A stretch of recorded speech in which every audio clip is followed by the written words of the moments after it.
Dr. Yao. So we are going to start since it's already about the time. I just want to say on behalf of Asian Elephant Support, I just want to welcome everyone. Thank you for joining us this morning. We may have a slightly shorter time because we have one of the presenters has said that he is going to be a little bit late, and so we're not sure how late yet, and the other one has not yet logged in. But on behalf of Asian Elephant Support, thank you all for logging in, and we hope that you will take something away from this from these presentations. And we will be having a series of webinars over this next year, every other month, on a variety of topics on wildlife diseases and those sorts of things. So we hope that you check back again and log in again on future ones. So I'll turn it over to Daniel, who will say a few words on behalf of Life Trust India. Good morning, everyone. First of all, I would like to just thank Asian Elephant Support for their constant encouragement and financial support as well. I would like to just thank all the participants who showed a lot of interest. This is a series of webinars that we are going to organize on wildlife disease investigation. And this is the first series, and we will be having every alternate month something. So we have good number of, registration. 130 people have registered so far from different countries, especially from Asian region. And that the entire presentation will be recorded. All the recordings will be available in Asian Elephant Support and Life Trust India websites. It can be, availed. I don't want to take much of the time before we invite the presenter to just give his talk. I'd like to just say a few things that, we encourage you to just, attend all the sessions so that you will be getting a certificate at the end of the webinar series. And then we would like to have some follow-up also based on that. Yeah. Thank you very much. Thank you, Heidi. Now I just hand over the session to Dr. Heidi. Yeah. Thank you. So to introduce our first speaker, we are going to just reverse the order a little. Our first speaker is going to talk about captive elephant health and welfare issues in Thailand. Dr. Khajohnpat is a veterinarian at the Lampang Elephant Hospital in Thailand with 19 years of elephant experience. He has a master's degree and also is a Doctor of Veterinary Medicine degree from the Chiang Mai University. So he's known as Dr. Yao. So Dr. Yao, the floor is yours, please. Okay, thank you, Heidi. So, okay, then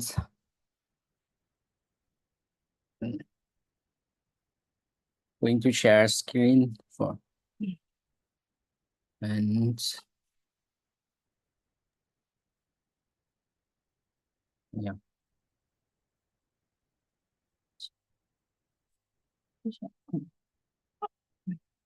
Stop. Okay. Wait a moment.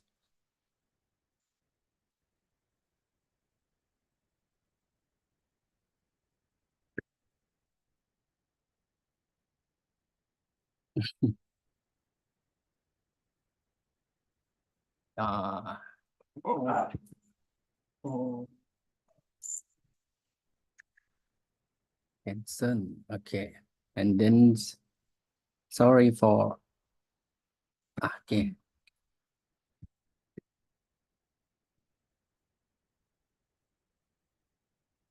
Anh này cái đấy.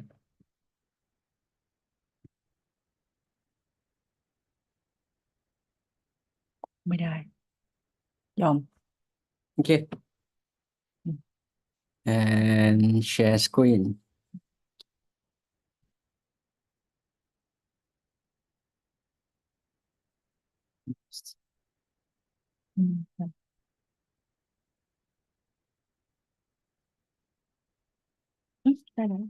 Oh, okay.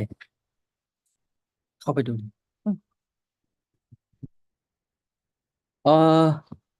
Can you see a full screen of my presentation? Yes, we can see. Thank you. Yeah. Okay. Let me start.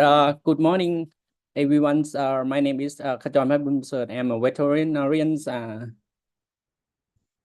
at Lampang Elephant Hospital. So on behalf of the National Elephant Institute veterinarian team, I am honored to be invited as a representative from Thailand in this online seminar. Today I will sharing information about elephant health and welfare management and the role of the National Elephant Institute in improving the quality of life for Thai elephants.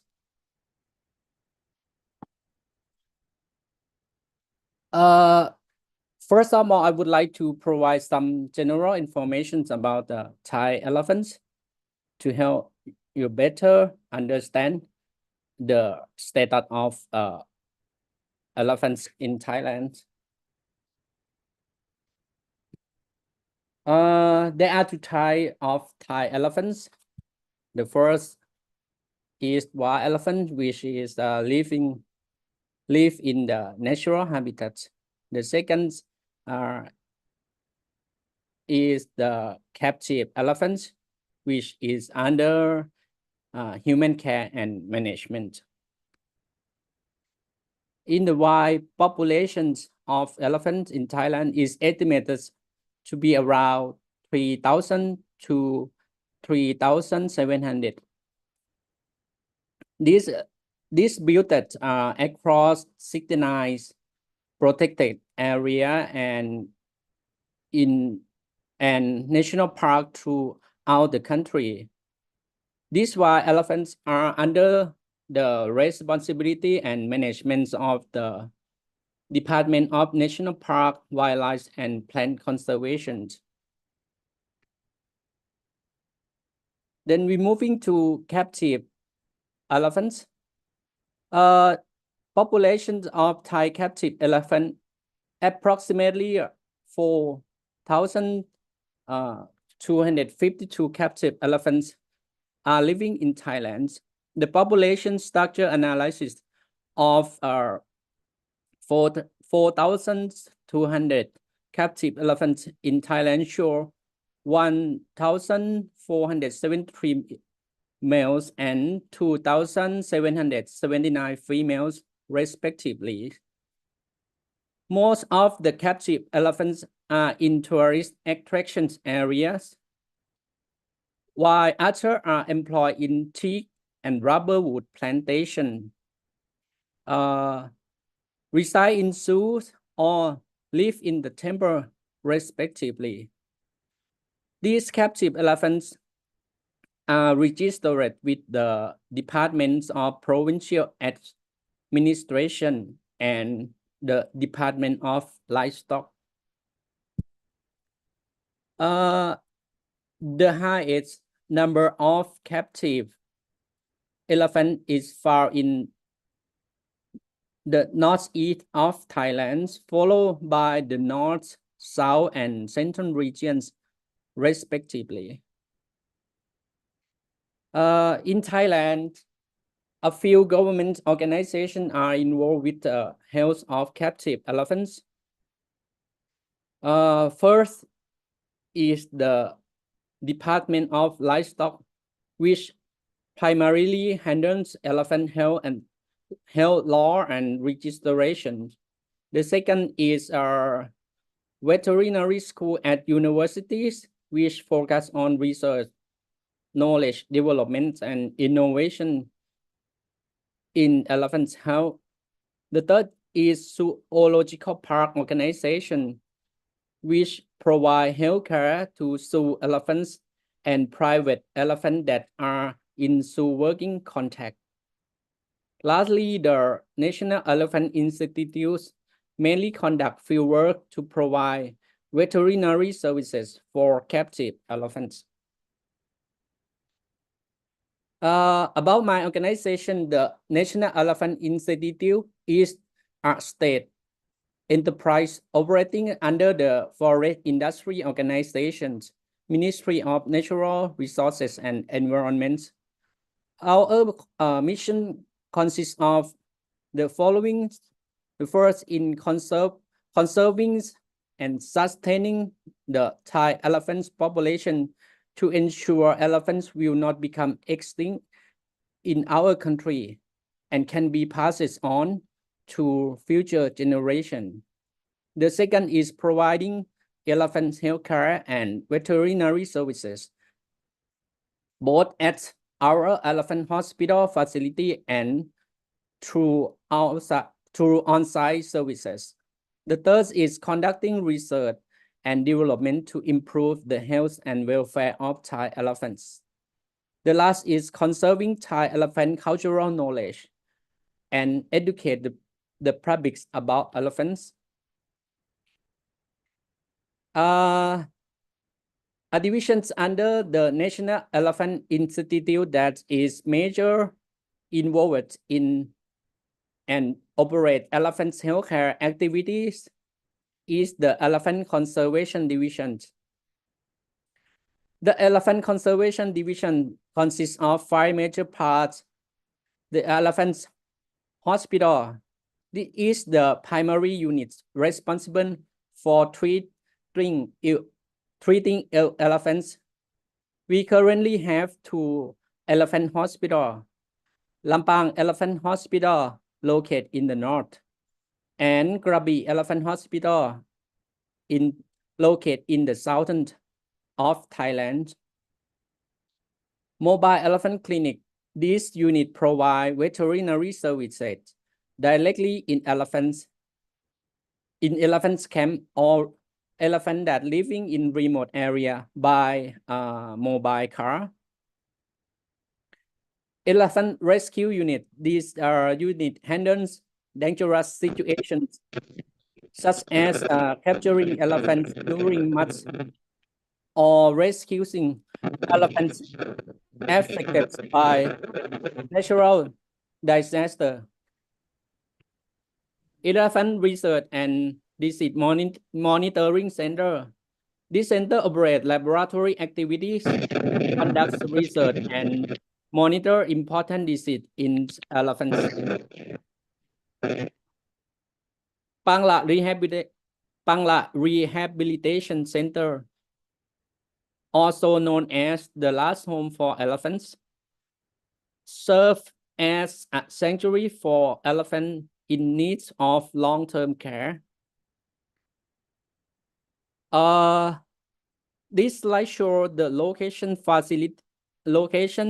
facility, and some activity of Lampang Elephant Hospital to help elephants suffering from illness.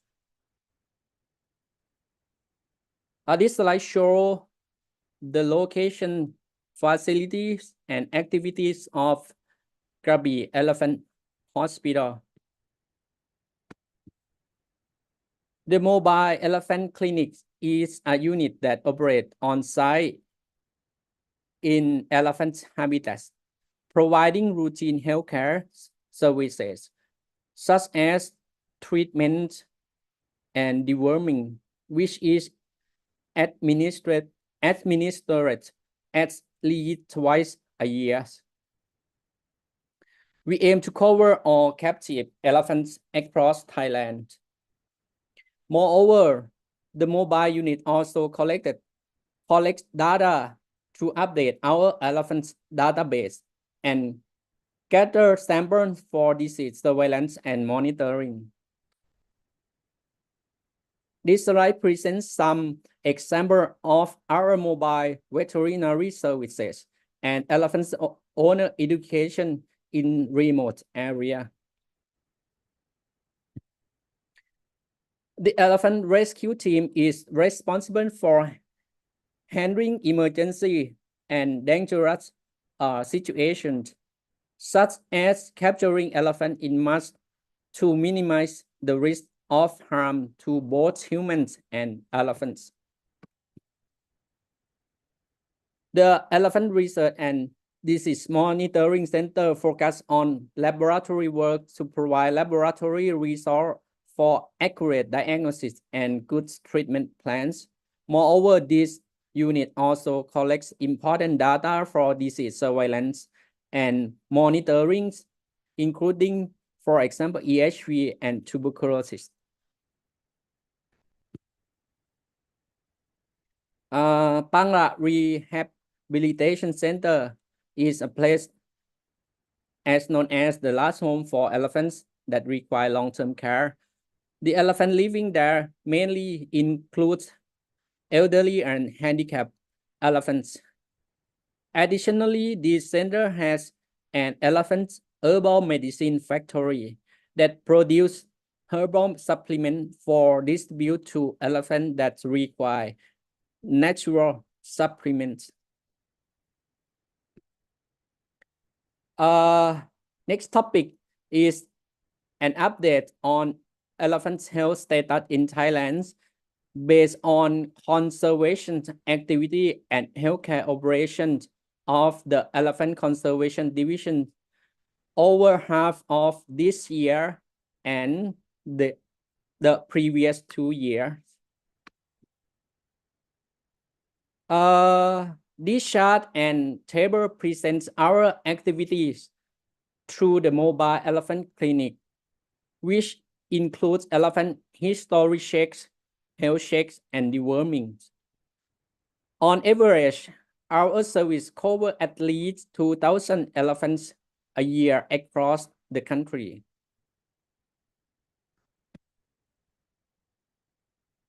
This chart and the raw data in the table present diseases and disorders in captive elephants identified through the mobile elephant clinics. The mainly issue found includes internal and external parasites, followed by wound, eye problems, and musculoskeletal issue respectively. These tables and chart present the number of cases admitted to Lampang Elephant Hospital over half this year and past 2 years. The major issue identified are wounds and abscess, followed by gastrointestinal disorder, eye problem, musculoskeletal disorder, EHV, and reproductive issues, respectively. Toxin from agriculture, infectious disease, and neurological problems are occasionally found. And this table and chart present the number of cases admitted to Krabi Elephant Hospital over past 6 months and this year, and the previous 2 years.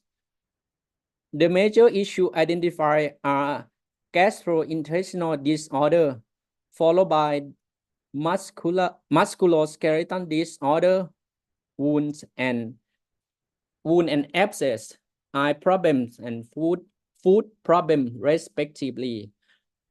Occasionally, we also find infectious disease, toxin from agriculture, EHV, urinary problem, reproductive issue, neurological problems, and touch problem, respectively. This slide shows wounds and abscess, which appear as a major problem in captive Thai elephants. The causes of these issues include elephants fight accidental infections, a metal injury, or sunburns. For treatments of wound and abscess, we provide both on-site care and intensive care for elephants that admitted to the hospital. Wound care includes wound dressing and the use of topical and systemic antibiotics, which are part of general and conservative treatment programs. We also apply new technologies such as laser therapy as an alternative option to enhance good wound healing.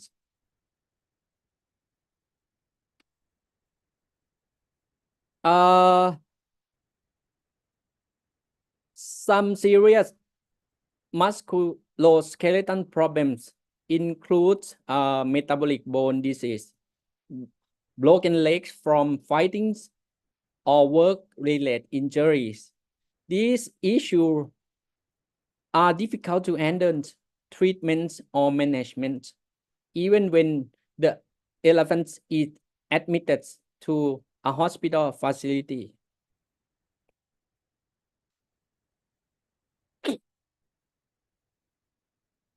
General diagnosis procedures such as physical examination, gait analysis, and radiographies are performed to investigate light, moderate, or severe musculoskeletal problems.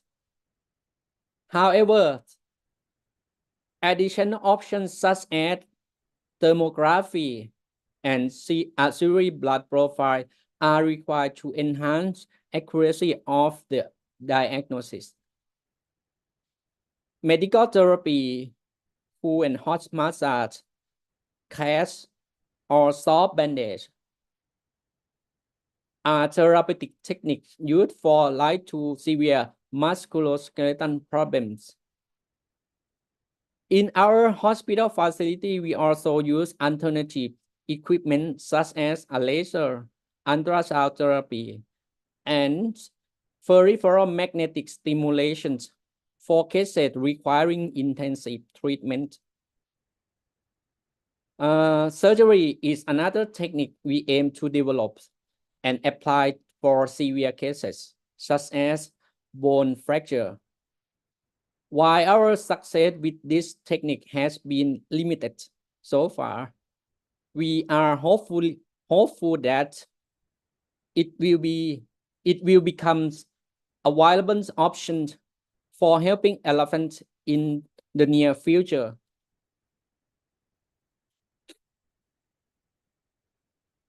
Learning and collaborating with human care experts is another way we use to develop our knowledge for applying to elephant care. This picture shows example of our collaboration with experts in physical therapy and rehabilitation. Applied technique used in humans such as gait analysis with sensor and peripheral magnetic stimulation machine or PMS are being adapted for use in musculoskeletal cases in Thai elephants. Another problem is colics. Colics is another gastrointestinal problem that often occurs in Thailand. In the past, colic was a significant cause of death in elephants. However, this problem can now be managed effectively using treatment procedure, including medical intervention, or sometimes we use localization. On this slide, I just would like to show important clinical signs of colic, such as abdominal pain and abdominal enlargement.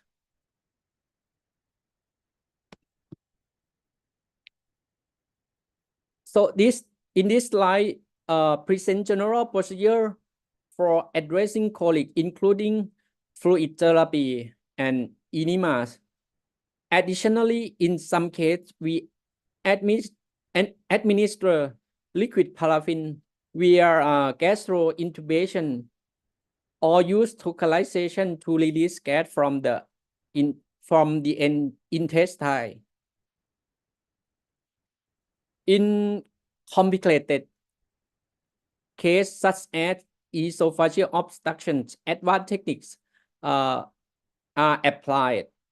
Endoscope is used for diagnosis, and general anesthesia is performed to remove foreign body, which has been done to save the elephant's life.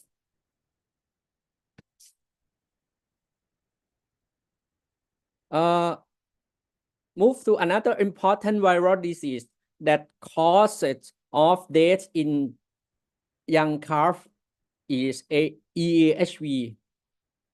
Clinical signs include lethargy, fever, tongue cyanosis, facial edema, bloody diarrhea. These are used for diagnosis and to decide on providing aggressive treatment. Hematological change such as anemia, thrombocytopenia, lymphocytopenia, and monocytopenia are helpful for diagnosis before molecular confirmation. Rapid intensive treatment, including the administration of antiviral drug, blood or plasma transfusions, and other supportive therapies, can increase the survival rate in clinical case of EHV. So far, blood or plasma transfusion is a primary option in our EHV treatment protocol following the administration of antiviral drug.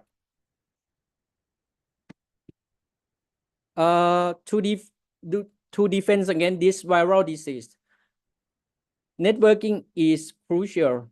In Thailand, the EHV task force is the front lines of the fight against this disease, gathering and sharing knowledge to increase capacity of veterinarians who may need to deal with EHV is essential. Providing easy to understand information such as a poster for elephants owner is an effective way to raise awareness about this harmful disease, which can reduce loss and increase survival opportunity for young elephants. Next is tuberculosis. Tuberculosis is an important zoonotic disease affecting both human and elephants. In 2021, Ankhawanish report a 17% positive rate from 700 samples. This report also provides distribution maps predicting positive serology for tuberculosis across Thailand. In Thailand, multiple diagnosis procedures are performed to screen and confirm in suspected case. Serological tests, bacterial culture, and PCR are used to monitor the prevalence of tuberculosis in captive elephants. Additionally, advanced techniques like bronchoalveolar lavage are used for disease confirmation and to monitor treatment outcomes. Next is ocular disorder. Ocular disorder are another common issue, especially in older elephants. Conditions such as ocular discharge, corneal edema, corneal opacity, corneal ulcer, conjunctivitis, anterior uveitis, and cataract were reported by Grai-Wong in 2015 as common ocular problem in elephants. Diagnosis use ocular exam, fluorescein strain ultrasound, or ophthalmoscopy as a part of the general protocol for diagnosing and developing treatment plan. Currently, we are applying stem cell therapy in a few cases as an alternative option for ocular treatment. The result from cases where stem cells have been used show quite rapid healing and recovery. However, this cannot be conclusively determined yet. More cases and data corrections under a reliable research methodology are needed. In some complicated cases, surgery is the last option to fix the problems. In this case, the corneas in both eyes rupture due to a severe infection, making surgery necessary to repair the corneal ruptures and help these baby elephants. Next is food problems. Food problems significantly compromise the health and quality of life in elephants. In severe cases, food infection can lead to an elephant being unable to stand, eventually resulting in death. Routine food care is essential for preventing food problems. In case of food issue, options for treatment and prevention include nail trimming, food bath, wound dressing, and general food care. Providing soft bedding and ensure regular walk are also important to address and prevent the recurrence of food problems. My last topic for this presentation is the improvement of welfare for Thai elephants. As we know, elephants' welfare is a significant concern in Thai elephants. While 5 freedoms are essential for ensuring their well-being, improving the quality of life for elephants, and building knowledge and capacity for those who involved with their elephants care are equally important.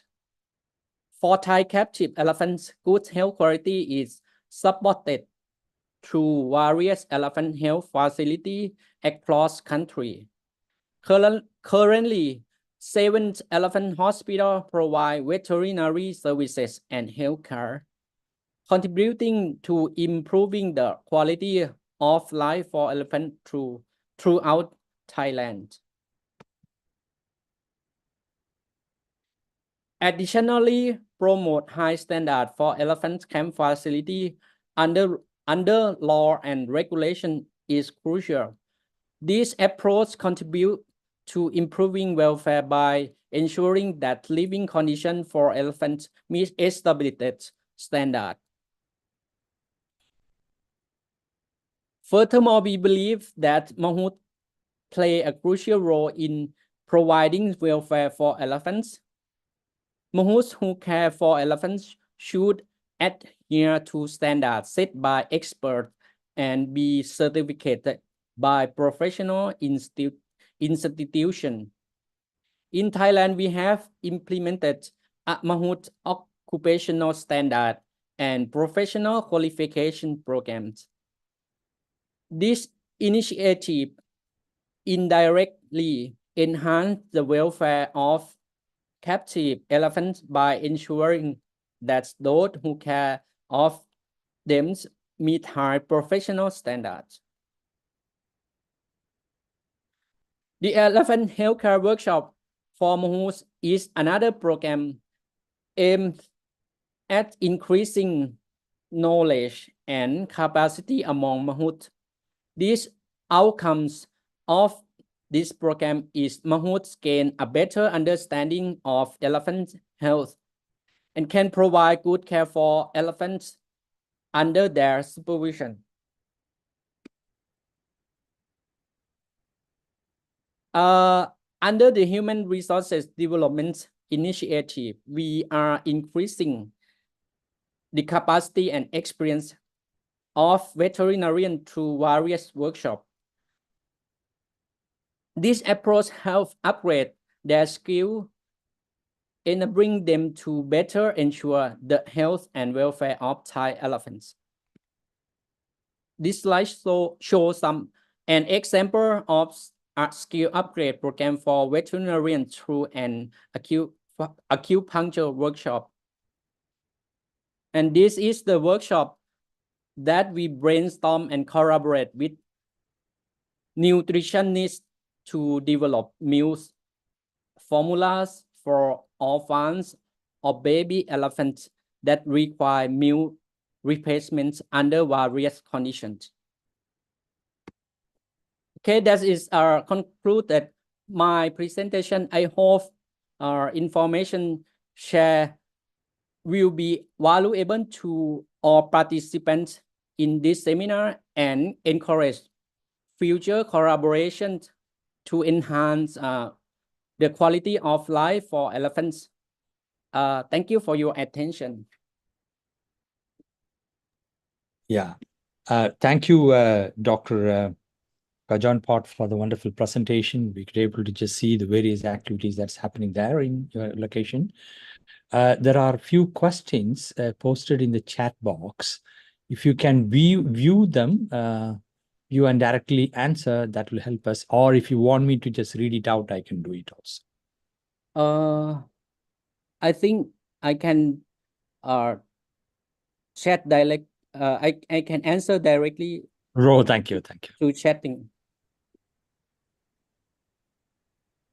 Or you want to just, write in the chat box itself? Or Yeah, I will write down on the chat box. Okay. Or if you want to just, answer one or two questions, that's also welcome. Yeah.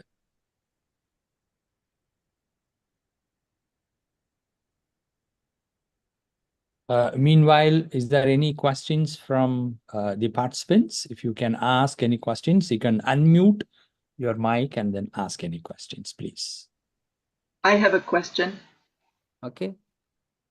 Dr. Yao, my question is whether you get samples from wild elephants during postmortems of wild elephants that are found dead, and if you have confirmed either EHV or tuberculosis in wild elephants in Thailand.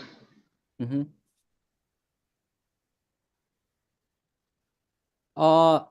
You mean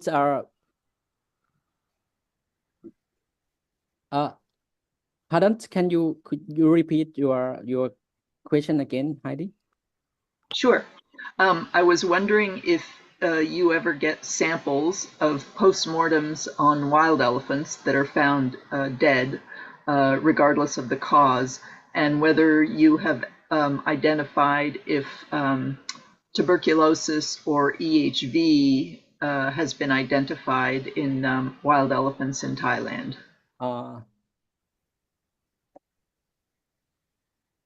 How to answer is unofficially report, because wild elephants in Thailand belong to the Department of National Park and Wildlife Conservation. They have their own vet who in charge with the wild elephants. However, we collaborate together, and sometimes we help them to confirm the suspect cases. For example, EHV or TB, tuberculosis. Okay. Mm-hmm. But the official report must came from the Department of National Parks and veterinarians. Okay. Mm-hmm. Okay. Thank you. But in this seminar, I can answer you that we ever get a report that wild elephants and can infect by EHV and tuberculosis. Okay. Thank you. One question. Hi, doctor. You explained that electroacupuncture therapy and what was the condition and how long it took to recover the animal from the illness with the help of electroacupuncture therapy.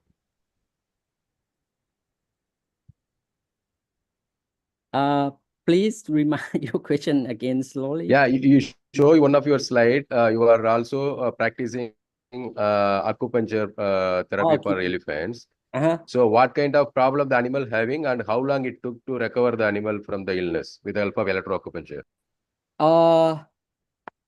I almost the acupuncture therapy we provide in the musculoskeletal case, but I cannot say how long we provide. It depends on recovery in each elephant.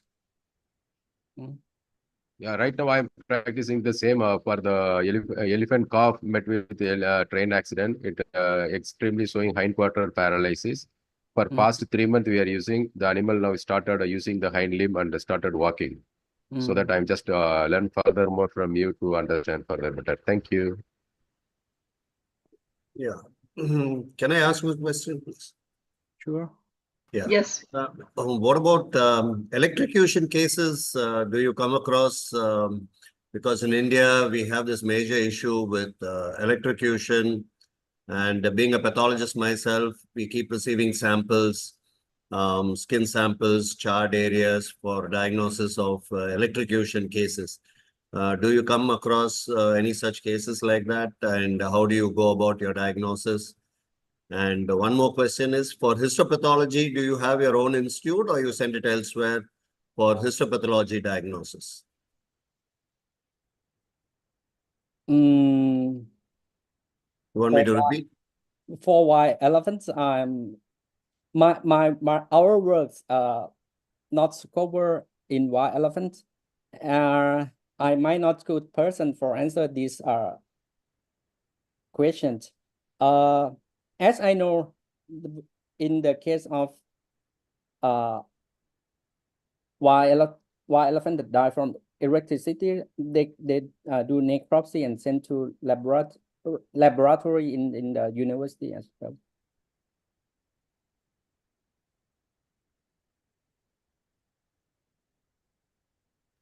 Okay.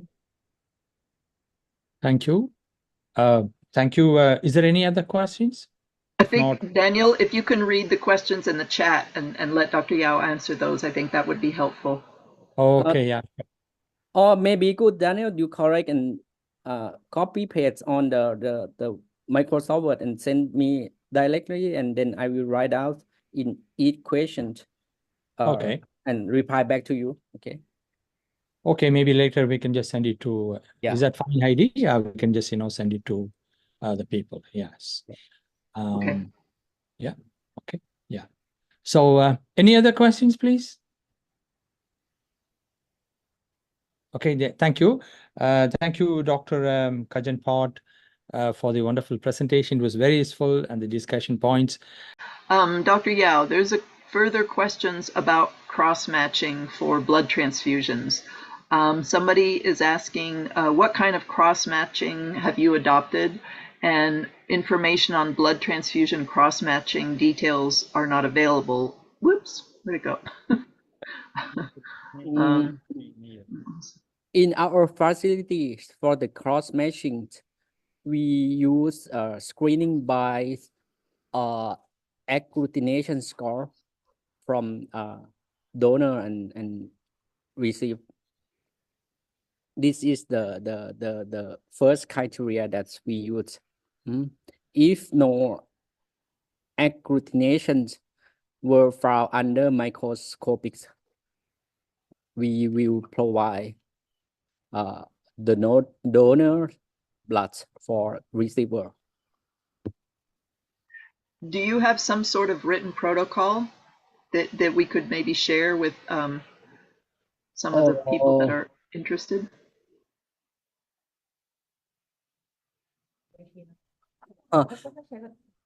The protocol that is the paper I might ask our colleagues or because the workshop, the blood transfusion workshop, we were trained by the expert from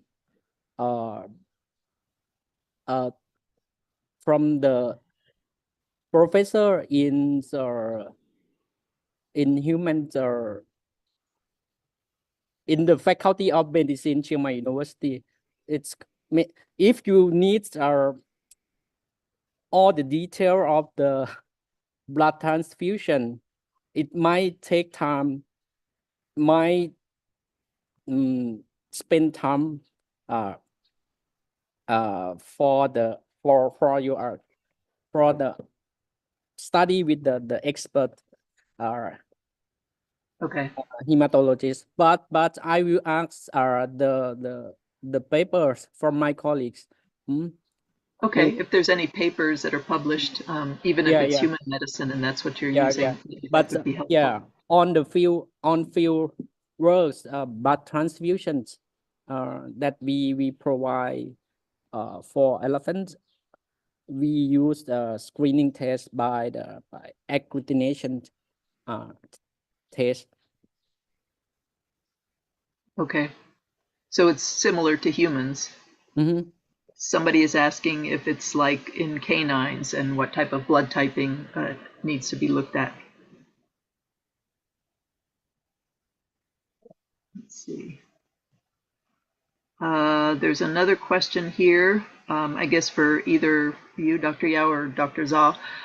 What are your thoughts on geophagy in elephant calves? It is part natural, but excessive geophagy can cause GI disturbances. Have tried mineral mixture, salt licks, etc. Serum biochemistry is absolutely normal and the electrolytes are within range. Hoping to gain some guidance in this regard.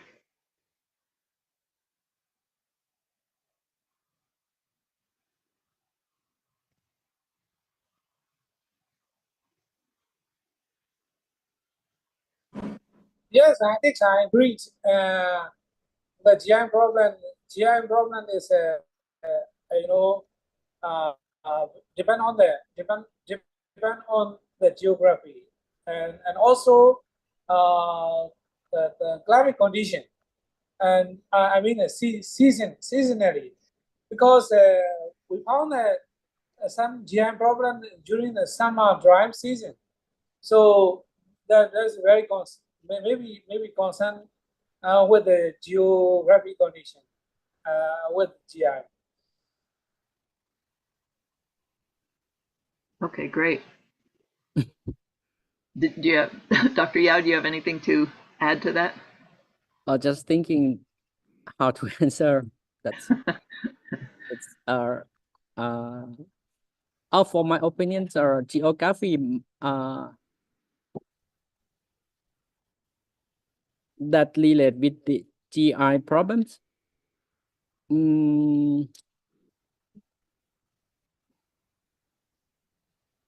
It might or might be not. It's, I think, because our works are focused on our captive elephants are almost under the human management. Or sometimes the almost GI problem that occur in Thailand, it relate with the improper management. Okay, and I see there's some questions that were posted in the chat earlier during your presentation, Dr. Yao. So these were more, let's see. Can you explain more about the eye treatments, especially the ulcer case and the surgery? Okay, for eye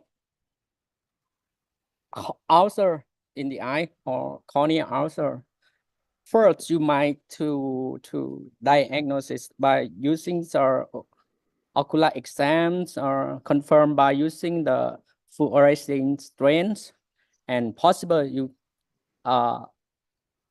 collect the sample for bacterial culture and drug sensibility test, and then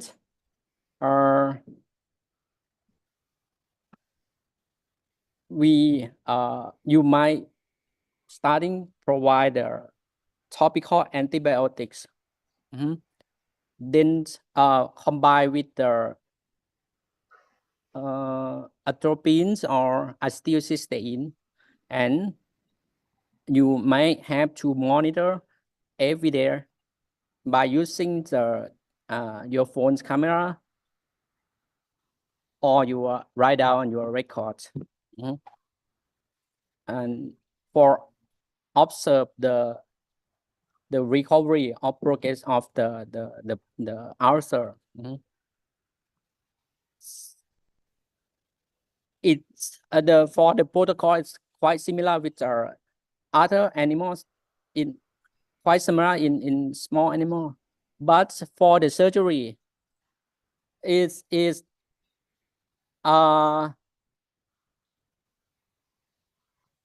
situation that you may have to wait. It might be the last option that you may have to do, because during surgery, you may get risk in your case under the general anesthesia procedure. And if for the sample case that I present is the case that we consult with the ophthalmologist and we get agree with the owner for do surgery, then we apply because then we prepare the anesthetic team that's quite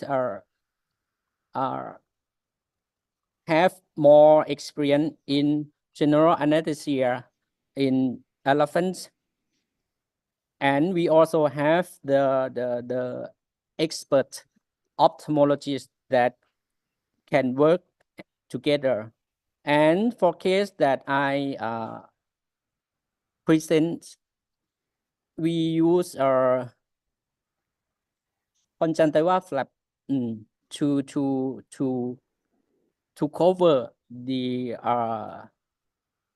ulcer that deep. However, the result might however, the result of this case is not much good.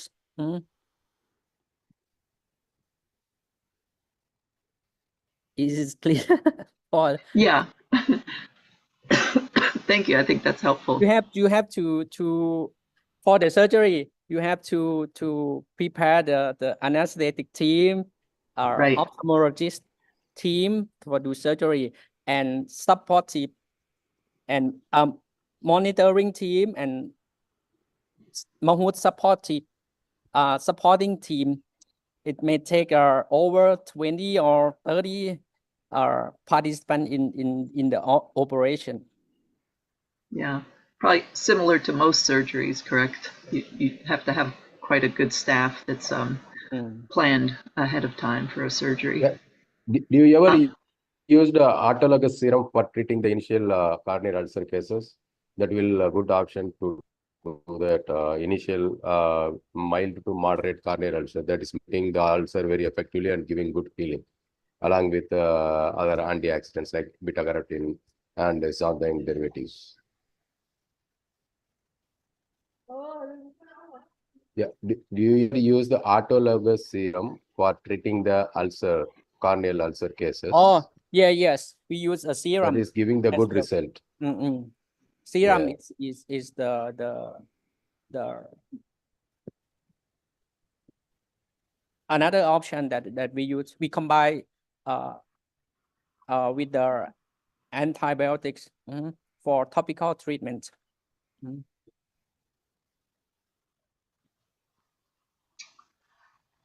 Another question, Dr. Yao, is what treatment is done for an abscess which is a fibroid, and how frequently is laser therapy done?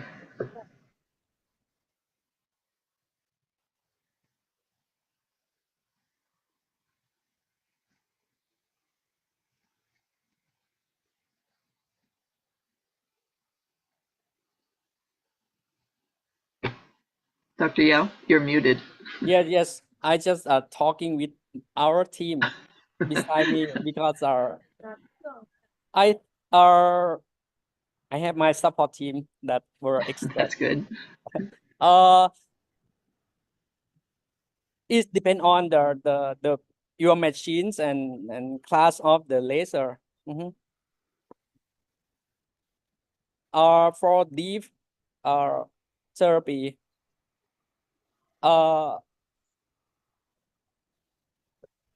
laser class 4 it's much better for the laser therapy, and the frequency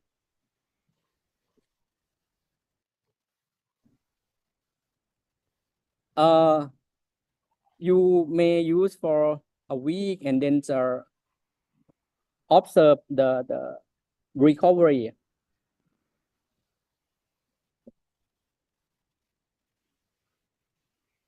Okay, along those lines is another question is to please elaborate on the peripheral magnetic stimulation. It seems quite effective and interesting.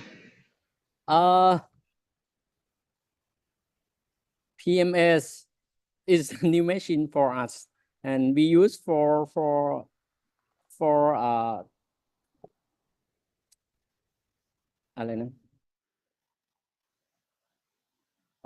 induce or for stimulate the muscles. In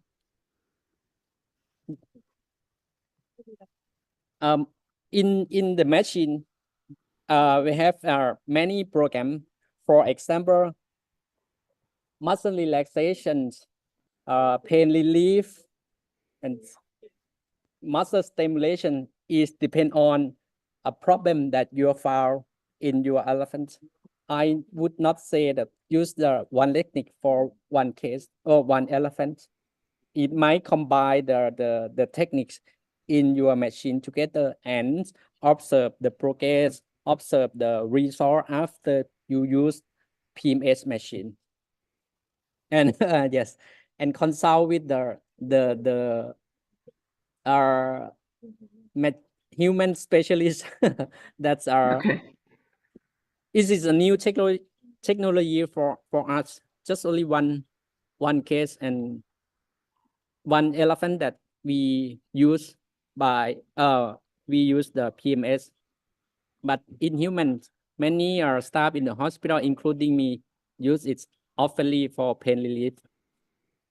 Okay, and kind of a similar question is, have you had success in laser therapy for deep musculoskeletal injuries?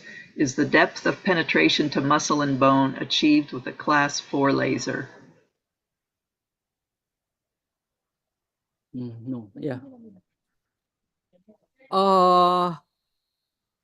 In my facility, we have cut 2 cut 3, sorry, laser therapy. We don't have any proof or research paper that it's success for deep therapy. Okay, technically on laser class 4 might be good for deep therapy. We hope we can get the card for a laser card for in soon, and then we might conduct the research methodology for approve the suggestion and not useful the laser therapy in deep pain treatment. However, our class 3 laser is quite useful for treat the wound. It's good for wound. Good option for wound healing treatment procedure in the hospital. Okay. Yeah, in addition to that, the class 4 cold laser is having the protocol, especially for the equine. So equine procedure always seems to the elephant procedure. We are also using the same machines. And we are based on the wound area we have to select, and the protocol already suggesting for the horse. So based on our experience and wound healing effect, we can use 2 times or 3 times increased dose which we are using in the horse. We have to improve the things for elephant. In such a way, it is working well. I am also having the good wound healing with the help of class 4 cold laser wound treatment, as well as we are using laser massage for arthritis condition also. Thank you. Oh, great. That's helpful. Yeah, because there's another question for you, Dr. Ya. Somebody wants to know if you've treated elephants for skin problems and arthritis. So obviously arthritis, if there's a possibility that would work with laser treatment potentially. For skin treatment by using laser? No, arthritis, skin problems arthritis. and arthritis. So two separate issues. For arthritis, I would from my experience, supportive treatment is the good option, and supportive treatment by using the glucosamine is the supportive treatment and pain relief medicines and well management for elephant, such as the bedding, such as the small exercise and activities, daily activity management. It's for my opinion, this might better than you use the advanced technology for solve this problem. Yeah. And what about for skin problems? Skin problems? Oh, it's quite wide meanings of the skin problems. It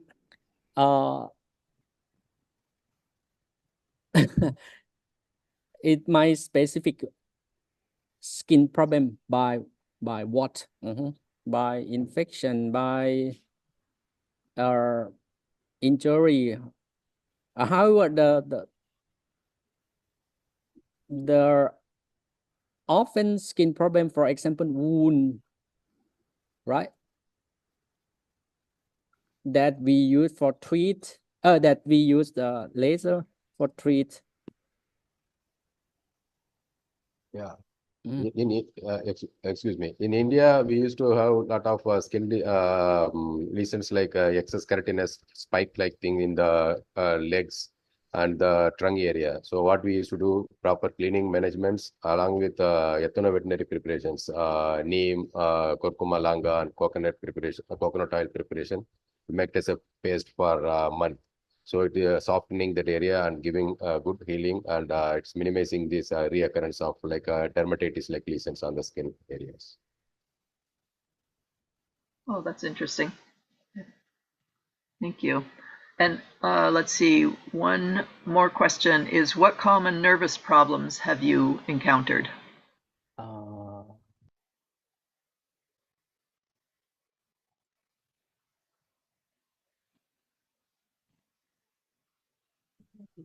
Encephalitis by the chronic otitis that caused from ear mites. Oh, really? From ear mites? Yes. And it looks like one more question. What's your opinion on Khajohnpat elephantis? Have observed migration tracks in liver, lung, trachea, and intestines of numerous elephants this season. What treatment would you generally provide? Ivermectin is not proving to be very successful.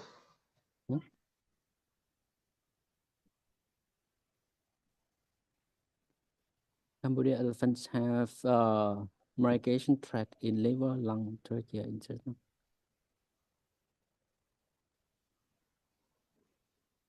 It's just Hari, I think the Khajohnpat is not. We can our experience. The Khajohnpat is found only the stomach of the elephant.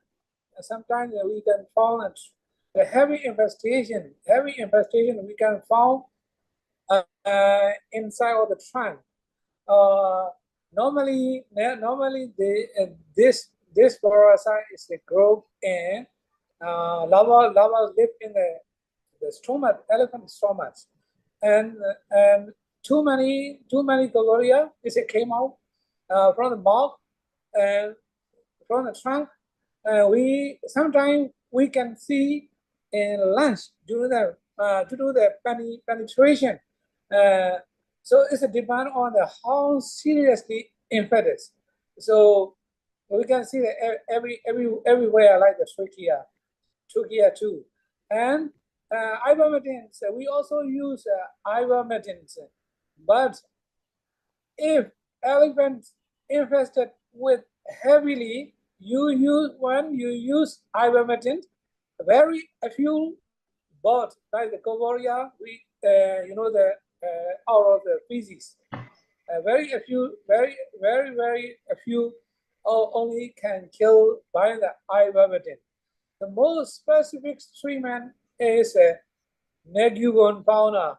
So the main problem is neguibone is cannot buy in our country, but sometimes I saw in Thailand elephant mobile clinic they use the neguibone fauna, very small package, and also the very small bottle. So very specific treatment is only neguibone fauna for this parasite. Thank you. Oh, thank you, Dr. Zhao. That's helpful. And a new question just came into the chat. Do you have any standard protocol for radiography examination, like KV and MA, depending on location of the elephant body? Yes, it's depend on the locations and in the elephant body that you for this and the thickness of the organ that you need to do the X-ray, and then you back to adjust on KVMA in the radiography machines, your radiography machines. It's not fixed the KVMA is in each radiography is you might have to measure the size of the organ that you need to do the X-ray and adjust it. Sometimes in some case that for example legs